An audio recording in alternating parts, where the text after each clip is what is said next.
बोले श्री प्राणनाथ प्यारे की जय। श्री सद्गुरु महाराज की जय। सद्गुरु श्री रामचंद्र महाराज की जय। तीनों पुरी धाम की जय। दो सतगुरु चरण करोड़ देना हरण मंगल करण धन श्री देव चंद्र जी नाम। प्राणीनाथ निज मूलपति श्री मेहराज शुभ नाम। निज कर श्यामा युगल को मुखन करो प्रणाम। धनी जी को कल कल करूं प्रणाम। बोले श्री प्राणनाथ प्यारे की जय। सतगुरु महाराज जी की जय। धाम के धाम की जय। सभी सुंदर साथ चरण कोटि कोटि प्रेम। तो चलते सुंदर साथ जी बीतक साहिब की ओर। तो शिव प्रताप जी बता रहे हैं कि भाई महाराज जी के साथ में जैसे ही यहाँ पर शेरपुर में प्रोग्राम हुआ था तो सभी सुंदर साथ को बुलाया गया। उसमें नवतन पुरी के जो उस समय धर्मदास जी महाराज जी थे वे भी आए हुए। तो यहाँ स्टेज जैसे लगी हुई थी शेरपुर में और सत्संग हुआ तो उसमें जो उन्होंने जो है श्री प्रताप जी तो उन्होंने जब अच्छी तरह से भजन गायन करके और महाराजा छत्रसाल जी के ऊपर उन्होंने एक कविता लिखी थी वो सुनाई। तो उस कविता को सुन के बहुत प्रभावित हुए तो उन्होंने आमंत्रित किया कि महाराज जी को कि भाई आप नवतनपुरी में भी जरूर आए जब प्रोग्राम है। तो वहां पहुंच जाते हैं नवतनपुरी। वहां पर जाकर प्रोग्राम होता है तो वहां पर भी इनको महाराज जी के दर्शन होते हैं। पहले तो क्या कह रहे कि महाराज जी की वहां पर तबीयत खराब हो जाती है तो आसपास के लोग सभी बाहर आ जाते हैं वहां पर। लेकिन जैसे ही महाराज जी की तबीयत खराब हुई तो उनको एक कमरे में विश्राम करा दे कि भाई आप यहाँ विश्राम करो। और जैसे ही शोभा यात्रा निकली उस सब गाने बजाने में मस्त थे। लेकिन कह रहे कि जैसे ही मैं बाहर निकला तो मुझे महाराज जी उसी सवारी में बैठे हुए नजर। यानी क्या दिखाना चाह रहे हैं कि जहाँ तीनों पुरियों में हमारे राजी महाराज जी विराजमान है वो ही शक्ति अब हमारे सतगुरु महाराज जी है। इसीलिए वे अपना वास्तविक रूप जगह जगह में अपने दर्शन दें।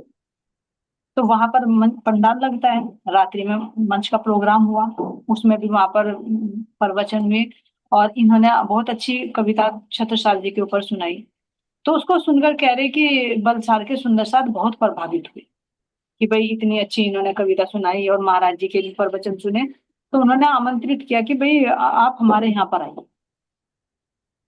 तो यहाँ से जब चल देते हैं तो कह रहे कि हम महाराज जी के साथ साथ में फिर खंबात पहुंचे। सूरत गए फिर खंबात गए। तो खंबात की कहानी बता रहे स्टोरी बता रहे हैं कि जैसे जैसे वहां पर जो मंदिर बना हुआ है तो उसकी क्या घटना थी।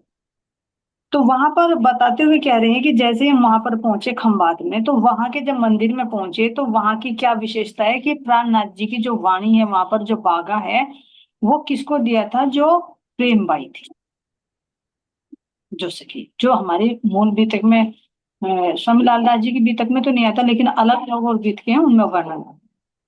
तो उनका वर्णन करते हुए कह रहे हैं कि जब वहां पर हम पहुंचे तो पता चला कि यहाँ पर जो महाराज जी की जो वाणी है कुंजन स्वरूप पधरा हुआ है।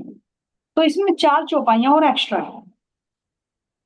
यानी हमारी 18,758 चौपाइयां है ना तो उसमें 62 है।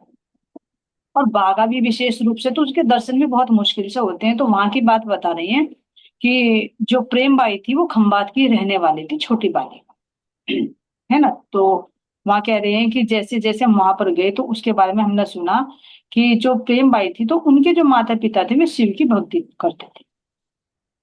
तो कह रहे कि जैसे शिवरात्रि का आया त्योहार तो सभी अपने घर में उत्सव मनाते हैं।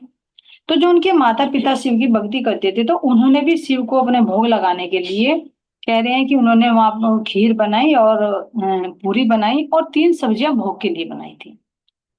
और वो सेवा जैसे भाई लड़कियां होती है घर में तो कह ही देते हैं बेटा थोड़ा सा ध्यान रखना जो मम्मी वगैरह भोजन बनाती रहती कि बेटा देखना मैं ये काम कर रही हूँ। तो कह रही कि मैं खीर पकाने लगी। तो उनके अंदर ये भाव आया तो उनको महाराज जी की पहचान तो नहीं थी लेकिन इधर उधर से उनकी चर्चा सुन रखी थी। क्योंकि उस टाइम पे तो देखो इतने स्वरूप भी नहीं थे महाराज जी के, भाई फोटो छप रहे थे, बाद में ही तो इतना महत्व ज्यादा, उस समय तो इतना नहीं होता। ना कहीं वाणी थी कि भाई वाणी थी भाई पढ़ लिया। लेकिन आसपास में जैसे महाराज जी जागनी करते हुए जा रहे थे 5,000 सुंदर साथ के साथ में, तो उन्होंने इधर उधर से चर्चा सुन ली थी। छोटी सी बालिका ही थी, कोई ज्यादा बड़ी नहीं थी, 7-8 साल की। तो जब उन्होंने देखा कि भाई महाराज जी की, तो अंदर से खुद प्रेरणा आई कि अंदर से चित अपने आप खींचने लगा। और जब कहीं संबंध होता है तो वो व्यवस्था ऐसी बनती चली जाती। तो कह रही कि मेरे अंदर ही अंदर उनके प्रति जो लगाव होने लगा, तो कहीं से महाराज जी का फोटो भी मिल गया और लाकर उसको उसने अपने घर में रख दिया और पधारी। लेकिन चुपके चुपके से सेवा करी, किसी को भी पता नहीं। अब देखते हैं कि भैया जब घर में शिवरात्रि है और भोग बना हुआ, तो जैसे वो खीर चला रही थी, तो उसने देखा कि भैया ये तो मेरी मम्मी जो माता पिता हैं, ये तो मतलब शिव के लिए भोग बना रहे हैं, और अभी ये थाल लेकर वहां पर जाएंगे और मेरे महाराज जी तो भूखे बैठे हैं, मुझे भी उनको भोग लगाना है। और यदि मैं अपने माता पिता से कहूँ तो ये नहीं लगाने देंगे, क्योंकि कोई भी माता पिता है अपने बच्चे को अपने से अलग नहीं जाने देता। जो एक मर्यादा में बने होते, समझदार के लिए कोई रुकावट नहीं होती। समझदार तो सोचेगा भाई जिसका अंकुर है, जिसको जो भा रहा है, क्योंकि कोई कहीं से आया हुआ, कोई कहीं से आया हुआ है, तो सब अपने अपने सबके लिए अपने इष्ट बड़े होते हैं। और हमें इसमें विरोध करना भी नहीं चाहिए। देखो भले ही हम एक परिवार में हैं, लेकिन ना जाने कौन कहाँ से आया है, वो किस इष्ट को मान रहा है, तो हो सकता है उसका संबंध उसी से है और हम उसको जबरदस्ती करें। लेकिन अधिकतर क्या होता है कि जिससे माता पिता जुड़े होते हैं, वो भी सोचते हैं कि मेरे बच्चे उसी से ही जुड़े, चाहे उसको पता कि चाहे छोटा चाहे कुछ भी नहीं पता कहाँ शिव में जाना, कहाँ विष्णु का स्थान है, कहाँ माता का है, चाहे वे राक्षसों की ही भक्ति क्यों ना करे, वो भी ये चाहेगा मेरा बच्चा भी इन्हीं प्रेतों की पूजा करे। तो ऐसे ही कह रहे कि इनके माता पिता के अंदर भी ये था कि भाई हमारा बच्चा अलग ना चले, जो हम कर रहे वही करे। तो उन्होंने जैसे ही खीर बनानी चला रही थी, तो उनके अंदर विचार आया कि ये तो थाल भर भर के मंदिर मंदिर में जाएंगे, और फिर मैं अपने महाराज जी को क्या खिलाऊंगी, ये तो झूठन हो जाएगा। तो मैं अपने महाराज जी को फिर झूठा खिलाऊंगी। तो बड़ी चिंतित हुई, अब सोचा तो कैसे करूं। तो जब चोरी होती ना करनी होती है, तो मन थोड़ा सा वो घबरा जाता है, उसे ये नहीं पता लगता कि क्या कर रहा है। तो उसने देखा कि खीर तो उबल रही है और माता तो इधर नहीं है, पिताजी भी बाहर गए हुए हैं और माता भी इधर उधर को गई। तो उसने जल्दी जल्दी में क्या किया, कटोरी उठाई और चमचे से खीर करी और ले जाके जहाँ पे महाराज जी बतराए गए थे वहां पर बैठ के बहुत उससे भगवान में घबराहट भी अंदर अंदर, और ये भी महाराज जी जल्दी खा लो, कोई मेरे माता पिता ना जाए, महाराज जी जल्दी खा लो। अब वो इतना भाव था, इतना भाव था कि महाराज जी को वो खाना ही पड़ा। अब उसका प्रूफ कैसे मिला, ये देखो सच्चे भाव से जब लगा जाता है तो वो पुकार पहुंचती है। जब हम कहते हैं ना कि भोग नहीं पहुंचता, उसका प्रूफ है ये। अब की कोई मन घड़त है, प्राणनाथ जी के समय की बात है यही। अब शेरपुर वाले महाराज जी के में भी आई, जो उनको कहा था ना, गंगाराम थे, हलवा खा लिया था, तो उन्होंने भी सोचा अरे फोटो ही तो पधरा हुआ महाराज जी का, तो महाराज जी ने क्या कहा था, खा इसे जो तुमने थूका, इसे खा अब। तुझे तुमने सोचा होगा फोटो को बड़ा लग रहा, तुझे ये नहीं पता साक्षात महाराज जी विराजमान। तो ये कोई काल्पनिक घटना है नहीं, ये रियलिटी है। तो यहाँ देखिए सुंदर साथ जी, जब उन्होंने लगाया भोग तो महाराज जी को स्वीकार करना पड़ा। तो उस समय प्राणनाथ जी क्या कर रहे थे, पन्ना जी में बैठे हुए बंगला जी में चर्चा कर रहे थे, और पूरा बंगला जी भरा हुआ था। तो जब चर्चा करते करते एकदम से उन्हें मतलब बोल नहीं पाए, तो सुंदर साथ जी समझा पता नहीं भाई क्या हुआ अचानक। मान ली कोई भी अगर मेरे मुंह में प्रॉब्लम हो, छाला पड़ जाए, तो बोलते हो बीच बीच में अटक अटक के बोलेंगे। तो जैसे चर्चा कर रहे थे वो मतलब शब्द ढीले हुए, और ऐसे जब करने लगे तो सब सुंदर साथ मुझे क्यों, उन्होंने पूछा महाराज जी क्या हुआ, तो पहले तो बताया नहीं।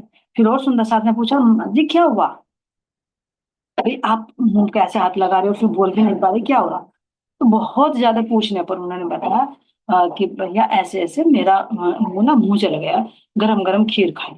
हमारे सब हो चुके कहाँ खीर कौन लाया, यहाँ तो चर्चा चल रही कौन सी खीर खाई महाराज जी ने, राणा जी ने कौन सी खीर खा ली।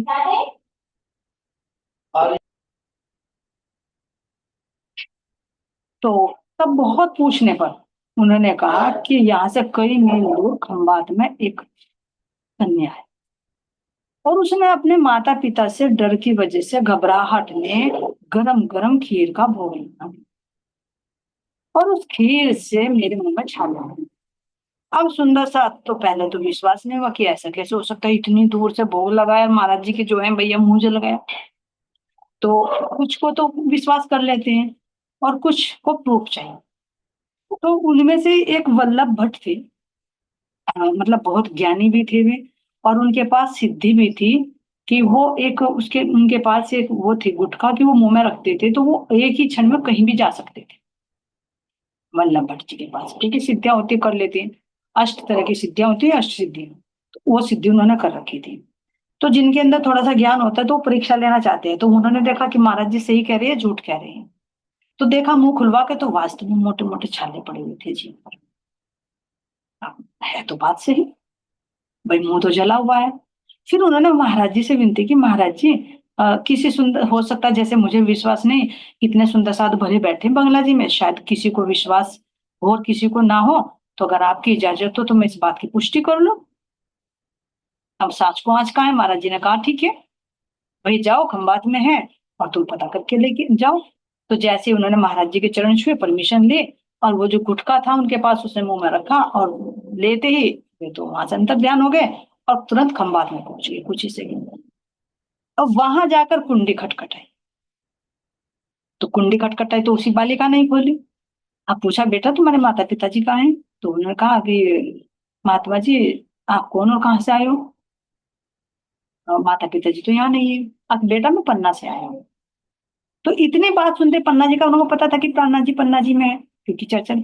तो उनके अंदर बहुत खुशी हुई कि पन्ना जी से आए हो, आओ तो फिर आओ बैठो। गेट खोला अंदर बैठाया, फिर बताया कि मेरे माता पिता तो है नहीं और वे तो वहां पर मंदिर में गए हुए हैं, क्योंकि शिव के मंदिर में गए हुए थे, शिवरात्रि थी। तो अंदर बैठे, बैठ कर पूछा, फिर बहुत आराम से पूछा बेटा आज तो शिवरात्रि है तो घर में तो बहुत उत्सव हो रहा होगा, अच्छे अच्छे व्यंजन बन रहे होंगे। कहा कि हाँ महाराज जी बने हुए तो हैं, और भैया तुम्हारे माता पिता शिव के भक्त हैं तो मंदिर में थाल गए होंगे, जी हाँ गए। तो फिर तुम क्यों नहीं गई। अब बस मैं घर पर रह गई थी, मेरे माता पिता गए हुए और मैं घर पर ही रह गई, तो मैं नहीं गया। तो कोई बात नहीं बेटा, तुमने तो जब माता पिता शिव के भक्त है तो तुम भी शिव की भक्ति करती होंगी। नहीं बोली, मन मारा जाओगे ना, हाँ की ना नहीं। एक शर्म के मारे भी और कुछ अभी छिपा छिपा कर के ना, छिपके साहिब कीजिए याद खास खास मजे के शुरू। तो वो छिप छिप कर रही थी तो अभी बताया नहीं कि मैं किसकी करती हूँ किसकी नहीं। तो जब नहीं बोली तो उन्होंने, वल्लभ भट्ट जी ने फिर दोबारा से सिर पे हाथ फेरते, बेटा फिर तुम्हें शिव अच्छे नहीं लगते, तुम शिव की भक्ति नहीं करते। फिर भी नहीं बोली। अच्छा तो कोई बात नहीं। अच्छा ये बताओ तुमने आज फिर तुम किसको पूजा करती हो और किसको भोग लगाया, तुमने माता पिता तो वहां लेकर गए, तुमने किसको भोग लगाया। वो चुप, कुछ नहीं। है मेरा सुंदर सा छोटी सी बालिका कितनी शिक्षा दे रही। और हम तो कहते हैं हम तो प्राणनाथ जी को करते हैं, हमने तो खीर का भोग लगा दिया, वो उसने शिव के है ना। एक तो चाहे उसको डर कहे चाहे उसको शर्म कहे, क्योंकि अभी छोटी बालिका है। दूसरा अगर ये है कि जो ना अगर मेरे माता पिता को बता दिया और मैंने छिप का भोग लगाया तो फिर पिटाई होगी तेरी। तो उसने ये बात नहीं बताई। फिर उन्होंने देखा वल्लभ भट्ट जी ने कि भैया ये तो लड़की अपना मुंह नहीं खोलने वाली, तो कैसे ना कैसे मैं अब कैसे इनसे बात निकलवाऊं। तो उन्होंने डायरेक्ट पूछ ही लिया कि अच्छा बेटा तू मुझे ये बता, तुम्हारे घर में खीर बनी थी, कि जी हाँ। तूने जो भोग लगाया खीर गर्म थी। अब वो चुपकी रह गई। अब मैंने भोग लगाया खीर लगाई, खीर का भोग लगा तो इन्हें कैसे पता। फिर पूछा तो बता कि तूने भोग लगाया ना प्राणनाथ जी को। तब कहा जी हाँ मैंने भोग लगाया। अब बेटा वो खीर का जो तूने भोग लगाया ना, वो गर्म खीर थी। कहने लगा कि हाँ महाराज जी है थी तो गर्म ही, क्योंकि इतना तो पता है कि मैंने उबलती हुई जब उसमें लग रहा था चमचे से निकाल कर जल्दी जल्दी लेकर आई, क्योंकि कहीं को माता पिता ने देख ले। तो कहा कि हाँ खीर थी। तब उन्होंने वल्लभ भट्ट ने कहा बेटा तूने बहुत बड़ी गलती कर दी है, और जिस खीर का तुमने भोग लगाया ना वो प्राणनाथ जी ने खाई, उनका मुंह जल गया और उसमें छाले पड़ गई, मैं बोल भी नहीं पाऊँ। अब इतना सुनते ही तो वो तो भौचक्की रह गई, और अंदर में पश्चाताप हुआ कि मैंने जिनको भोग लगाया अपने महाराज जी को मैंने कष्ट दिया, उनका मुंह जला। अब कर तो कुछ नहीं सकते, पश्चाताप के अलावा तो कुछ नहीं है। फिर बहुत रोने लगी कि हाँ मेरे से गलती हुई। और फिर मैंने कहा कि उन्होंने बताया कि मैंने माता पिता के डर की वजह से किया है। नहीं तो मैं भोग तो और ठंडा करके लगाती, लेकिन मुझे डर था कि कहीं मेरे माता पिता ना देख ले और मुझे भोग ना लगाने दे, और फिर लगाऊं तो फिर मैं अपने महाराज जी को झूठा कैसे खिलाऊं। तो इसलिए मेरे से गलती हुई, तो बहुत रोई, पश्चाताप किया, फिर ये भी कहा कि आप वहां जाओगे ना पन्ना जी, तो मेरी तरफ से आप माफी मांगो कि मेरे से बहुत बड़ी गलती हुई, आगे से मैं ऐसा कभी भी नहीं। अब इतनी बात जब उन्होंने बताया तो वो तो वेरीफाई हो गया। तो वल्लभ भट्ट जी को हो गया कि हाँ भाई, जो प्राणनाथ जी ने कही थी कि वो बात तो बिल्कुल सही है। अब वहां से भी गुटखा मुंह में रखा, अंतर ध्यान हो गए, कुछ ही सेकंड में पन्ना जी पहुंच गए। वहां जाकर सब सुंदर साथ को बताया कि हाँ, ये जो बात आप कह रहे थे बात बिल्कुल सही है। कि मैं गया वहां पर, और वो छोटी ही बालिका है, उनके घर में खीर ही बनी हुई है, और उस खीर का उसने गरम गरम का ही भोग लगाया। तो जैसे ही वहां पर गए और जब उन्होंने वल्लभ भट्ट जी ने बताया तो सारे सुंदर साथ को विश्वास हुआ कि हाँ भाई, ये बात सत्य है कि उस लड़की ने खंबात में इतनी मीलों दूर रहते हुए जब सच्चे हृदय से भाव से भोग लगाया, तो प्राणनाथ जी ने वो स्वीकार किया, और स्वीकार किया तो वो गरम गरम में उनके छाले पड़े। फिर यहाँ से महाराज जी ने के अंदर जब उन्होंने देखा, वल्लभ भट्ट जी ने, तो उनके अंदर भी बहुत श्रद्धा भाव हुआ कि वास्तव में कोई सामान्य नहीं, जिनको मैं सामान्य समझती, उनके चरणों में समर्पित हो गई। और भी सुंदर साथ जिन्होंने भी घटना सुनी, जिन्होंने भी देखा, तो बहुत सुंदर साथ नतमस्तक हो गए। कुछ को तो पहचान थी, होता है ना, कुछ को पहचान हो जाती है, कुछ को शंका रहती है, और कोई बिल्कुल ही अलग होते हैं। तो इस घटना को जिसने भी देखा तो महाराज जी के चरणों में फिर वे समर्पित हो। और फिर यहाँ पर फिर प्राणनाथ जी ने उनको, वल्लभ भट्ट जी को ही कहा, अपना उन्होंने साफा दिया, अपनी पेटी दी, पटका दिया, और अपना बागा देकर ये कहा कि तुम खंबात जाओ, अब तुम्हें वहां पर जागनी करनी है। और जो वो प्रेम बाई है ना, अभी बालिका है, उसे सेवा का नहीं पता, उसे अच्छी तरह से सेवा भाव सिखाओ कि कैसे सेवा की जाती है। तो ये शोभा फिर वल्लभ भट्ट जी को महाराज जी ने पन्ना जी से ही देकर भेजा कि तुम नहीं, तुम्हारे माध्यम से ये हुक्म ही कार्य करेगा, यही जागने के लिए लगेगा। तो वो बताया कि वो जो बालिका है वो सामान्य नहीं है, जो उसको अंदर एक चर्चा सुनते ही अंदर एक लगन हो गई, और कहीं से जो फोटो मिल गया उसी को बैठकर भोग लगाने लगी, तो इतने शुद्ध भाव से कैसे पहुंच गई। तो उन्हें बताया कि वो पूर्व जन्म की बंधन है। ये देखा सुंदर से, एक जो अंकुर फूट जाता है ना बचपन में, तो ये ना समझे कि उसके इसी जन्म की भक्ति, हम भी कहीं ना कहीं पूर्व जन्म में महाराज जी के साथ में रहे होंगे, लेकिन कहीं ना कहीं हमारे लौकिक इच्छाएं रही होंगी, जिस कारण से हम इसमें फंसे हुए। तो ऐसे कहीं ना कहीं ये प्रेम बाई जी के अंदर जो अंकुर था परमधाम का, वो पहले जन्म में भी महाराज जी से जुड़ी हुई थी, और इस जन्म में क्योंकि अभी तो छोटी है तो पुनर्जन्म हुआ होगा, तो वो पूर्व जन्म का जो संस्कार आया, तो वो संस्कार कैसे प्रस्फुटित हो गया बचपन में। और थोड़ी सी हमें तो इतनी वाणी मिल गई, और उसने तो महाराज जी के बारे में सुना ही सुना था, और फोटो मिला, तो क्यों देखो वो पूर्व जन्म की भक्ति कैसे अंकुरित होती है। एक इतना सरल भाव से, शुद्ध भाव से जो भोग लगा, गरम गरम भी खा लिए देखो।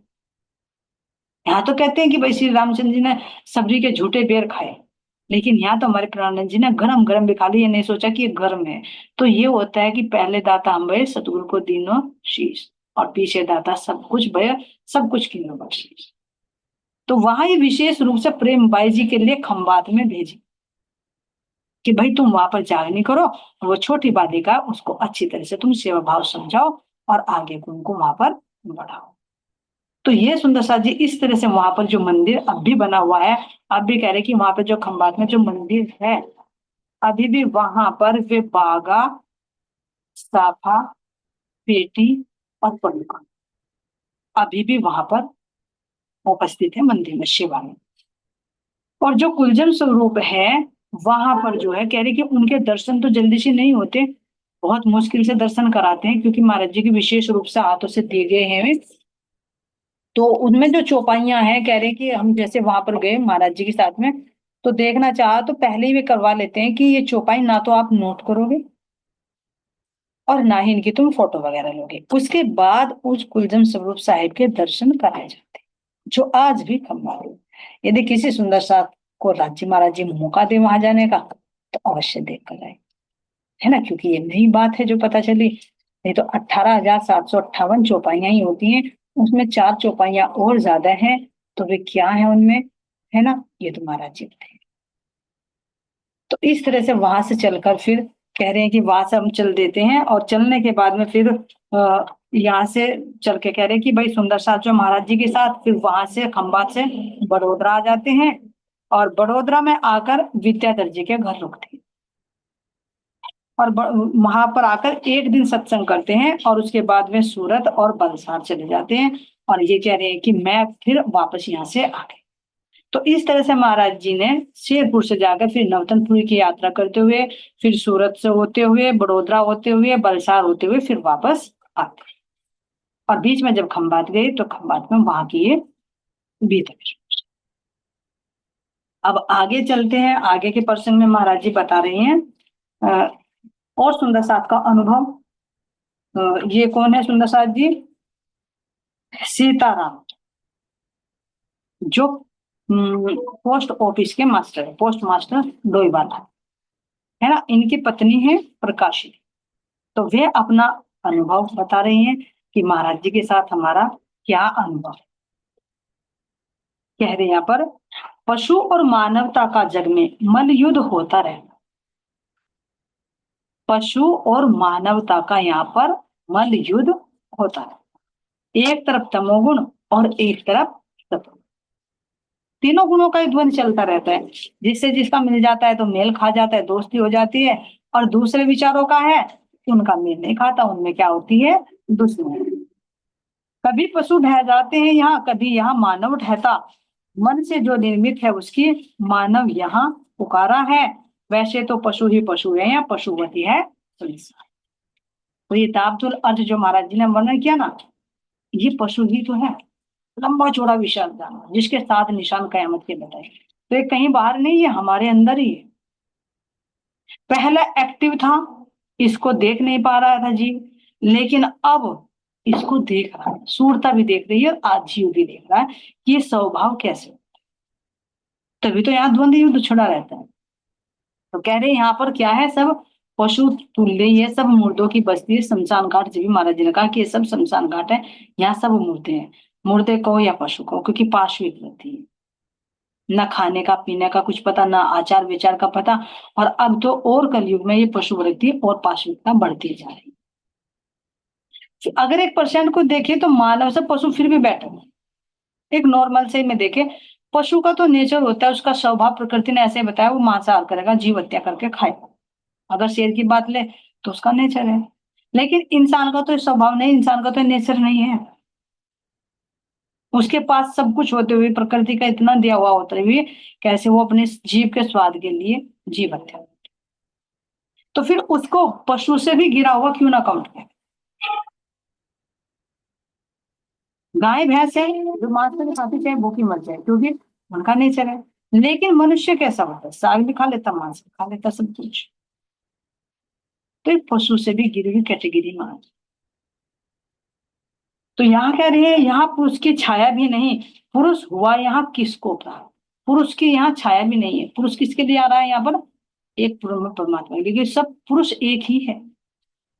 3 पुरुषों का वर्णन वैसे तो, लेकिन है तो उसी के ही अंग।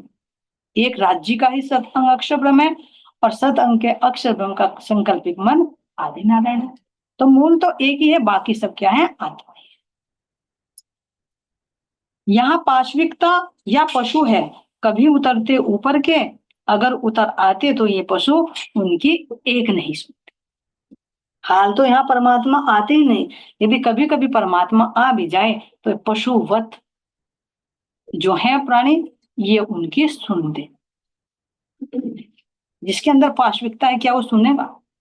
पहाड़ी बैल के सींग है ना, सीधे अपने सींग लेकर चढ़ेगा, सुनेगा नहीं। और जबकि उसी का हित है इसके सुनने में, लेकिन फिर भी नहीं सुनता।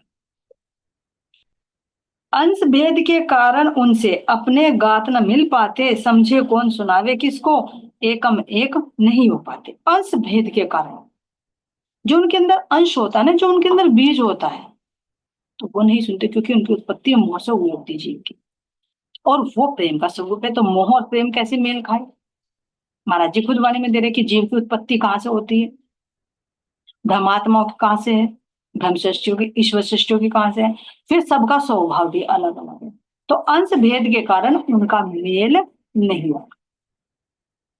एक संकल्प से बने हुए, कल्पना से बने हुए, एक सत्य से बने हुए, तो कैसे मेल खाए? जैसे दिन और रात का मेल नहीं हो पाता, अंधकार और प्रकाश का मेल नहीं हो पाता, इसी तरह से कह रहे कि उस परमात्मा और जीव का यहाँ पर मेल नहीं हो पाता। जो प्रश्न हुए, ये भी तो देखा ना, कंस रूप में क्या करते हैं, आते हैं, परमात्मा को भी गाली देते हैं, अपशब्द बोलते हैं। उनके लिए कोई परमात्मा नहीं, खुद ही परमात्मा बने। भाग, लेकिन कह रहे हैं भाग बदलते देर न लगती, कुड़ी के भी बदले भाग वो मंजूर, अगर मालिक को पैदा कर देते अनुराग। जीव के बस की नहीं है, लेकिन कह रहे यदि परमात्मा की मेहर हो जाए, कृपया दृष्टि पड़ जाए, तो कह रहे जैसे एक कूड़े का ढेर होता है ना, तो उसके भी भाग उदय होते हैं। क्योंकि देखा है ना, जब गांव वगैरह में कूड़ा इकट्ठा करते हैं, जिसको कूड़ी बोलते हैं, तो जब उसकी सफाई करते हैं, उसको खाली करते हैं, तो वहां पर भी वो किसान झाड़ू लगाता है, वहां पर भी सफाई करते हैं, उसके भी भाग्य उदय होते हैं कि आज तेरी सफाई होगी। इसी तरह से जब इस जीव के अंदर जो विकार भरे हुए हैं, जो त्रिगुण में फंसा हुआ है, अगर सतगुरु की दृष्टि पड़ जाए तो उसका भी भाग्य उदय होगा, तो इसके अंदर की भी सफाई हो जाती है। और जो विषय विकारों में फंसा रहता है, तो उसके अंदर भक्ति का अंकुर प्रस्फुटित हो जाता है। ऐसे ही ये बता रही है यहाँ पर, जाग उठा सुनते ही उनकी महानता आत्म होती गई खड़ी, किसी जगह महाराज श्री जी की महिमा अपने कान पड़ी। ऐसे ही ये बता रही है प्रकाशी देवी कि मैंने भी, मोती तो मैं कूड़े के समान ही अंधकार से भरी हूँ, और ये प्रकाशी नहीं सुंदर शादी, ये सब हम ही है। जब तक हम इसमें अज्ञानता में है, हम अंधेरी पाई है, लेकिन अगर जिस दिन वो प्रकाश आए तो हमें प्रकाशी पाए बने, तो हो गया ना, प्रकाश पड़ गया। तो ये कह रही है कि मैं भी ऐसी अज्ञानता में डूबी हुई थी, लेकिन मैंने कहीं से सतगुरु की चर्चा सुनी, तो मेरे अंदर भी अनुराग पैदा हो गया सतगुरु के प्रति, भक्ति भाव जाग उठा।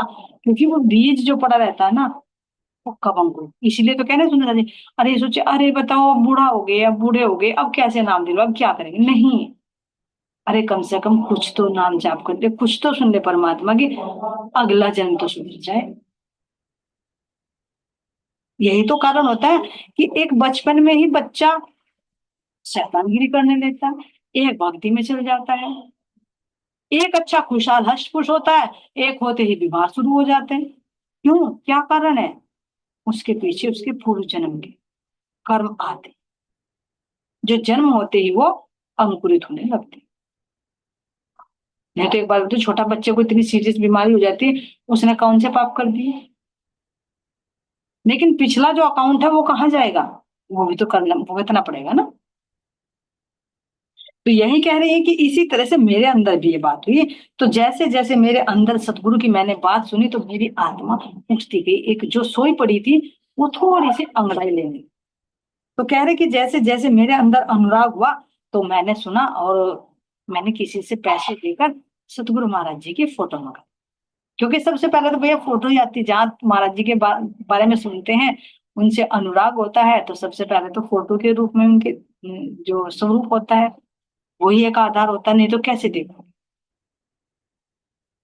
यहाँ पर भी अब तो नहीं, लेकिन पहले होता कि जब रिश्ता होता था, तो लड़का लड़की के लिए फोटो मंगाया जाता था, और लड़की वाले लड़के के लिए फोटो मंगाते थे। क्योंकि वैसे तो अब तो भाई वीडियो कॉल करते हैं, सब कुछ हो जाता है, लेकिन पहले फोटो ही भेजा जाता था। और ये भी जब से कैमरे चले, भाई चलो फोटो भेज दो, देख तो ले। तो ऐसे ही सुंदर साथी, जब हमारे हृदय में भाव आएगा, तो पहले सदगुरु महाराज जी का स्वरूप ही तो लाया जाए। तो लाए और स्वरूप पधरा लिया। अब पधरा के कह रहे हैं कि मेरे पति देव तो बिल्कुल भक्ति से दूर थे, वो तो बिल्कुल जानवर था, पशुवत था, भक्ति भाव कुछ पता नहीं, ना मंदिर में जाना ना कुछ, बस अपने काम से काम मतलब था, मुझे भक्ति भाव से कोई मतलब नहीं था। लेकिन मेरे अंदर वो भक्ति भाव हुआ, अब वो विरोध तो बनेगा ही घर में जब नहीं मानते। तो वे क्या किया उन्होंने, जैसे फोटो मंगा लिया, तो फोटो को अपने बक्से में रखा, और जब पतिदेव ड्यूटी चले जाते हैं, उनको निकालती, घर का सारा काम कंप्लीट करके, और चौकी पर महाराज जी को पधराती, वहां उनका भजन कीर्तन करती, ध्यान करती, अपनी भक्ति कर देती। देखिए सुंदर साथ जी क्या, ये जरूरी नहीं है कि हमें पहले उठकर, हालांकि अगर घर में व्यवस्था सही है तो पहला करो अपने महाराज जी का, सबसे पहले हमारे लिए महाराज जी, बाकी संसार बाद में।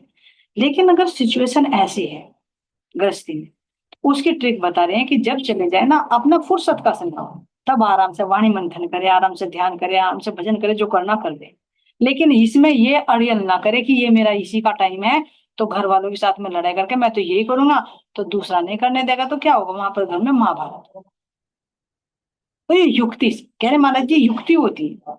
तो ऐसे ही कह रहे कि प्रकाशी देवी, मैंने भी यही युक्ति लगाई कि पति देव तो सुबह चले जाएंगे, उनको भोजन वगैरह बना के दे दिया, वे गए और फिर आराम से बैठ कर अपने महाराज जी के साथ में मीठी मीठी बातें कर। तो ऐसे ही नित्य प्रति करते करते क्या है, कितने ही दिन हो गए, करती फिर अपने उसमें पधा के रख देती, पति देव को पता नहीं, लेकिन कह रही कि भैया चोरी तो, चोर की चोरी तो एक दिन पकड़ी ही जाएगी। तो एक दिन क्या कह रही कि कुछ कई साल बीत गए ऐसे करते करते। तो पति देव एक दिन क्या हुआ, चले गए वहां पर, ये भी सतगुरु की मेहर ही होती सुनो जी, कि उनके सामने जो बात आनी है। वो ड्यूटी पे चले गए, जाने के बाद में वो जो वहां का वो भाई पोस्ट मास्टर तो था ही, तो सारे कैबिनों की चाबी उन्हीं के पास रहती थी। अब वो चाबियों का गुच्छा घर पर भूल गए। अब जैसे गए वहां पोस्ट ऑफिस में, ध्यान आया, अरे चाबी तो मिला है नहीं। अब क्या करता, तो वापस घर जाना था। अब जैसे ही वापस आए, अब गांव में तो क्योंकि तो इतना गेट वगैरह नहीं होते भाई, शहर में तो क्या होता, कुंडी लगा अंदर बैठ के, लेकिन गाँव में तो खुला होता है। अब जैसे ही वे वापस घर आए और देखा, तो पत्नी तो बैठी है महाराज जी का फोटो लिए ध्यान में। अब देखते ही भौचक्के हो गए, भैया किसका फोटो पधरा रखा है, हेलो, आंख मीच के बैठी है, क्या गड़बड़ है। अब देखते ही उसने देखा बैठी चौकी पे, ये क्या है। अब क्या होते ही एकदम जो उसका ध्यान टूटा, शुरू तो हो गया शुरू, क्योंकि नास्तिक वैसे था, भक्ति भाव तो था ही नहीं। बस कहने लगे दिखा किसको, उन्होंने एकदम जो डर था ना, तो जहां डर होगा वो एकदम उठते ही उसने महाराज जी का फोटो पकड़ लिया।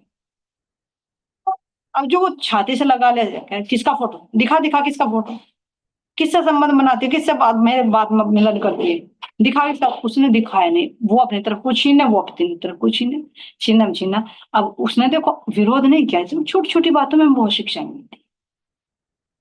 अब देखा सामने से गुस्सा है, धमकाने लगा कि जहां से ये फोटो लाई वहीं देखा है, किससे रंग रेलिया करती है, मेरे जाने के बाद करती है, मेरे सामने तो मैंने तो आज तक नहीं देखा फोटो किसका है, दिखा दिखा। अब कहने लगी जहां से लाएगा वहीं दे देंगे, तो उन्होंने कहा कि ठीक है बस, मैं जहां से दूंगा वहीं भिजवा दूंगा। इतना कहते कि कहीं ले ना जाए, तो उन्होंने झट से भाग कर वो बक्से में रख दिया और ऊपर से ताला भी झट दिया, कभी निकाल कर फाड़े या कुछ अपमान करे, लेकिन फिर भी वो बडर बडर बडर बडर करता रहा।